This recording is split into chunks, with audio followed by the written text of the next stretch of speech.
In this video, we're going to talk about symmetrical triangles. Stay tuned.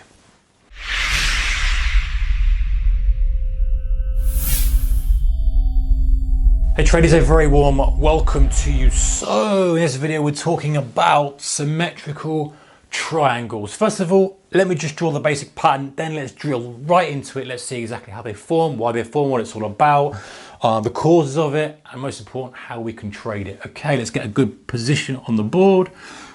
This is pretty much how it is. It's pretty much as it says, it's a triangle, but there's a symmetry to it. Now, if you can imagine price making a low, making a high, but this time it's a lower high than last time, making a low, this time it's a higher low, lower high, higher low, right the way until we get to this point here, where we get this convergence of the trend lines. So we have an upper trend line that is moving to the downside, or the trend line to the high points, that's a downtrend line. So you can imagine you didn't have that at all, just be a classical downtrend line, classical uptrend line.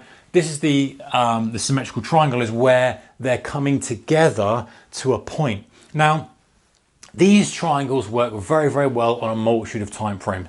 So 1 on a 5 if you're day trading, 15 an hourly if you're kind of day to swing, multi-hour to maybe a couple of day hold, and then the 4-hour daily charts if you're holding for a couple of weeks or month or whatever it may be. So the pattern works very well, and you can imagine this is I've smoothed this price out obviously quite a lot.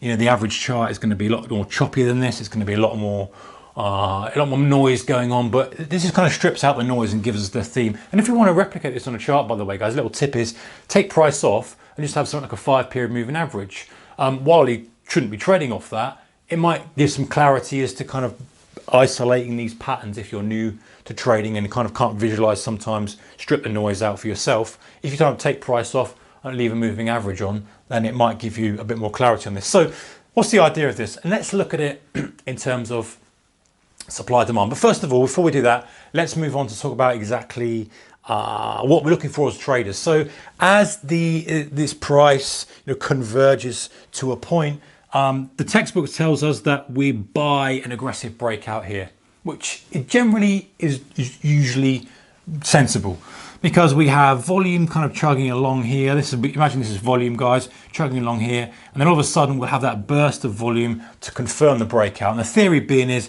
once it breaks out, rather looking to be extra aggressive and kind of buy this breakout here, which in reality is quite hard because it's such a tight point that you get maybe 15 minutes of move, which is a breakout. You need some sort of confirmation to give you the nod to pull the trigger, or you're waiting for a pullback or something after you've seen that initial break, or or anything else kind of above that. Maybe you're taking it as a break above the prior high, or maybe there was a bit more of a cluster of highs here. You get the idea. Some sort of added confirmation normally is what you need for this. But let me just point out this analogy. I have supply demand. Okay, if you can imagine, let's run through all these points here. So, at point 1 down here, I'm calling that point 1, I'm going to call that point 2, I'm going to call this point 3, and then I'm not going to go any further than that, you'll get the idea. So point 1, we have, big lot of supply coming in, and it pushes down and we hit a low. All of a sudden, for whatever reason, either supply is backing off a little bit, which has caused an equilibrium. If you can imagine a seesaw, guys, at a kind of kids' park, a seesaw, you've got a pivot in the middle, 2 kids sit on either side and they go up and down, up and down, up and down. And if there's a heavier kid, obviously, it's just a classical scale, isn't it?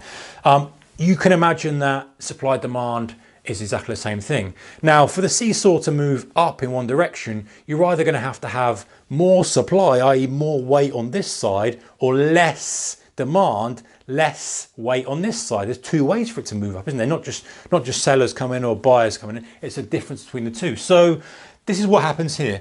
Supply demand, a lot of supply coming in, then for whatever reason supply shuts off or demand turns on, whatever it is, that turns the other way. Now the important thing is with these lower highs is that as we get to point 2, buyers aren't that interested in pushing it high. For whatever reason, they don't want to pay any more, or sellers can perceive that as a bit more value and prepare to get a bit more aggressive a bit earlier than last time.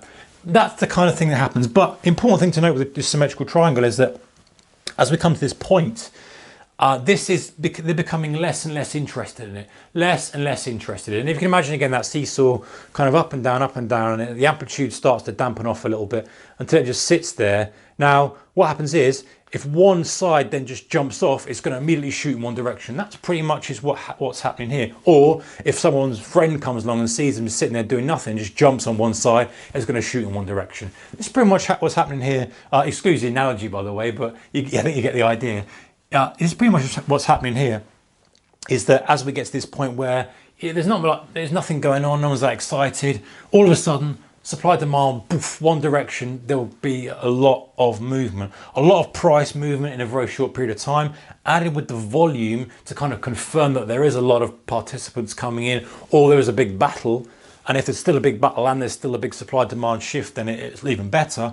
And then it's pushing to one direction. So just to confirm, we're looking to buy a breakout of that side, or if it breaks to the downside, we're looking to go short. But the theory is we're waiting for the triangle to kind of come to its head. A few mistakes that traders make with this triangle trade is that they will try to guess the direction of the break too early. So they'll kind of be looking at this point, and it might just kind of flick up here, and they'll go long. In reality, the triangle's not yet solved, it's not yet come to its conclusion. So just being patient. If you spot one in progress, mark it on your chart and just sort of go back to it and just check it every day or every few hours, whatever time frame obviously the chart that you're looking at is. So symmetrical triangles, pretty interesting pattern. Keep an eye out for those. If you see any and you want me to look at them, then stick them in the comments below. And otherwise, good trading, guys. Take care. Hope you enjoyed the video. Give it a thumbs up if you did. Don't forget to subscribe if you haven't already, and other comments always welcome at the bottom, down there somewhere. Take care, guys. Bye bye.